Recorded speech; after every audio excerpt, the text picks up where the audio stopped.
The COVID-19 outbreak has been a disaster for live performances. That also applies to related businesses such as Dark Monk.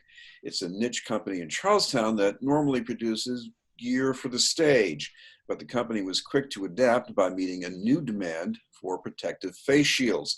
To tell us about that transformation and its support by crowdfunding is the head volunteer with the Charlestown Face Shield Project, Chad Bennett. Thank you very much for being with us, Chad. It's great to be here. Thanks, Chris. Before we get into the face shields, tell me a little more about Black Monk and the niche that you were filling. Dark Monk, we actually produce some performing arts equipment that is based around people that dance and perform with stuff that's on fire. We're probably the largest U.S. manufacturer and designer of that type of equipment, and that's what we were doing up until 4 weeks ago. Well, it sounds almost like playthings, but I imagine if you're talking about people with fire in a on a stage in an auditorium or a theater. That's kind of serious, isn't it? It's extremely serious, and there's actually a lot of engineering that goes into it. We have a special aluminum manufactured at a foundry specifically for us. The science behind it, it's more than just the fire triangle. Each material is thought of very carefully. The design is thought of. It both has to be lightweight, very functional, but also extremely durable and last for years. And of course, never fall apart or break while a performer is using it. Well, take me back a few weeks ago, because there was this point where, like many of us, you're reading the news about the virus and you're thinking about what this means in the economy. And you saw what was going on with performing arts. What was going through your head right at that point? Well, I was kind of really watching some of the forums, and then there were two models that came out, one out of England and one here in Cambridge, that did projections. And I've been following the DIY communities, people kind of looking at masks and different things. And I have 3D printers, we have some production stuff. And those models came out that started talking about, over 1 million people, if we don't do anything, could die in the US. I think it was like 1.2.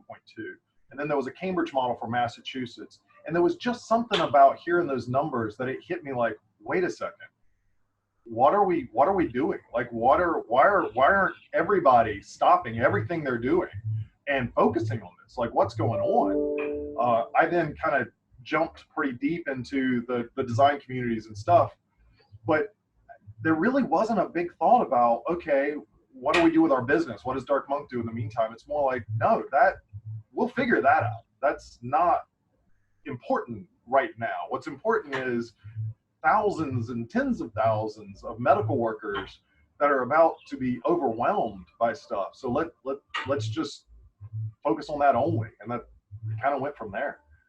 Well, there was a time when we all thought of these masks as being another kind of niche product. You only see it in certain sections of a hospital or in a biomedical research lab mainly. What's so important about these masks now that means that there's so much more need for them?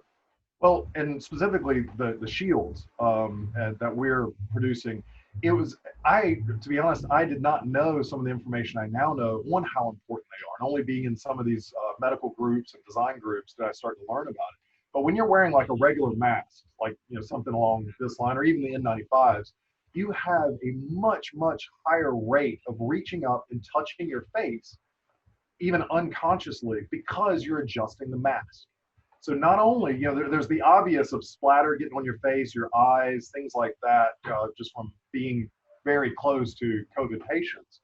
But there's also a very indirect and very important effect of you go to reach up and touch your face and you hit this barrier. All of a sudden, your potentially infected, covered hands aren't getting on your face, on the mask, around your eyes. So it is a surprisingly important piece of PPE that's not getting a lot of focus unless you talk to the hospitals directly, and they're just like, we need this just as bad as we need masks. Like, it's really, really important for them. And this is not just in healthcare settings. I mean, I've seen people wearing these things at the supermarket. Absolutely. If you're going to be in close proximity, it's great to have one. It's certainly important. The most important place certainly is very close to someone who they're working with, and that can be nursing homes, testing centers. There's a lot of hospice care. There's a lot of workers that are working, especially with the at-risk population out there, where this would be, really important not only for their own health, but to potentially not spread the disease to these very high risk patients.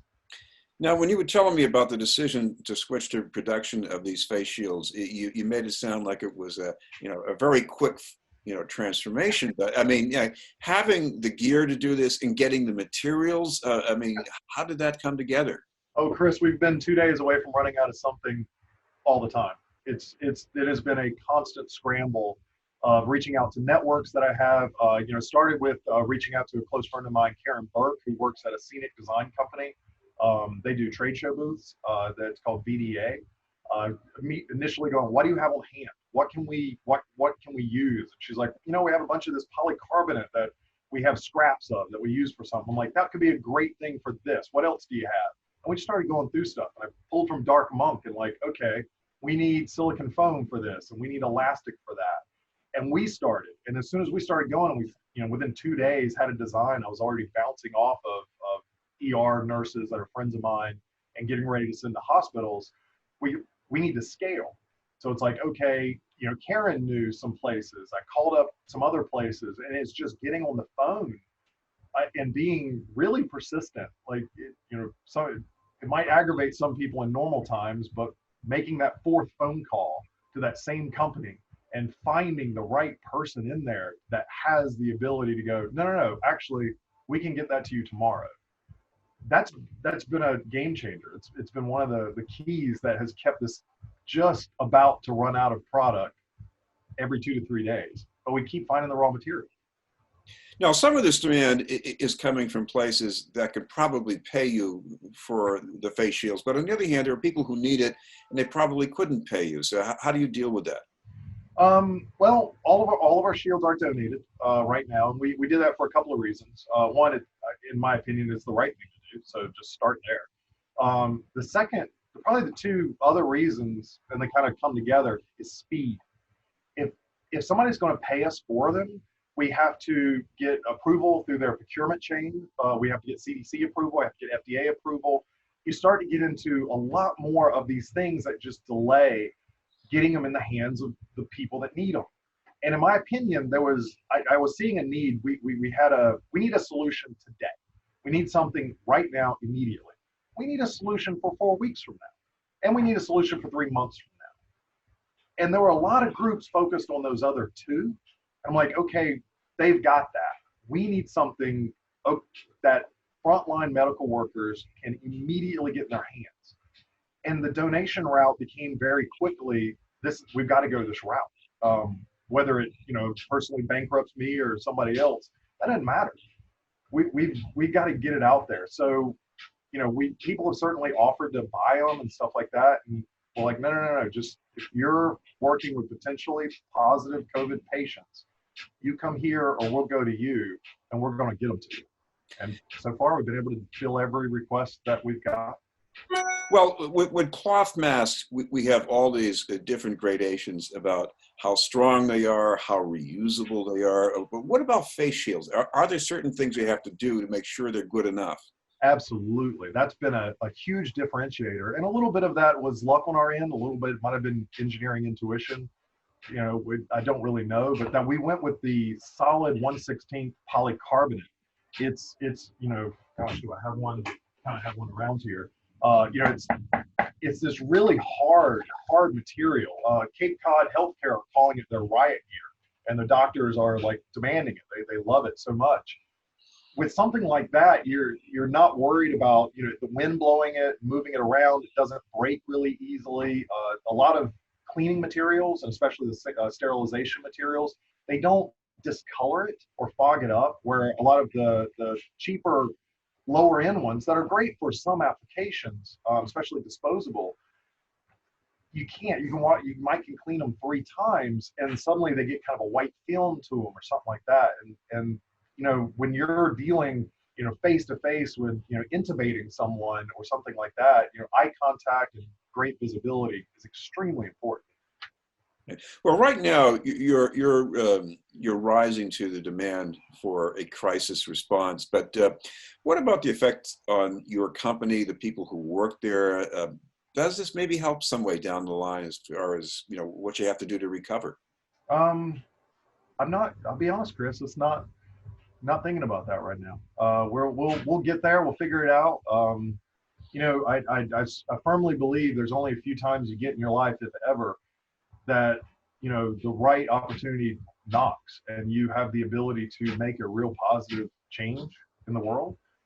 Those times are the times that ultimately you're going to look back on and in your life and go, did I make a difference? Did I do something that's important? Whether or not my company, struggles, makes it, doesn't make it, yeah, that'll be something in my life that's important.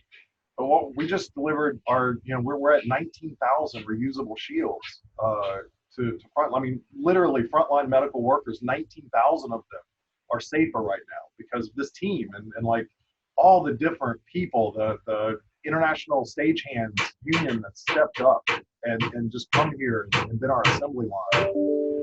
Well, I know they're hard at work right now. We should mention that if people want to help this campaign, is there some way they can get in touch about that? Absolutely.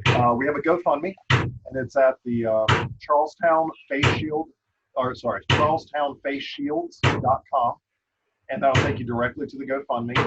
We're probably about $20,000 shy of being able to get and it's only for material costs, to get to 30,000 shields, and they're about $3 each is what they cost. So every donation of $3 buys a shield for a frontline medical worker.